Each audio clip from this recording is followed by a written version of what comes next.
Number 3. Number 1. The Gineta. To Aguila. 2 points on Aguila.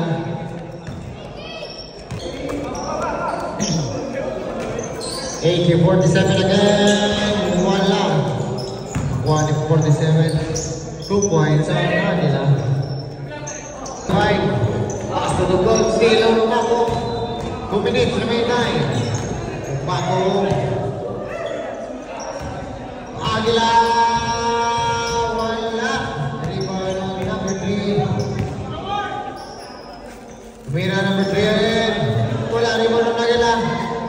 2 points on Aguila. AK-47.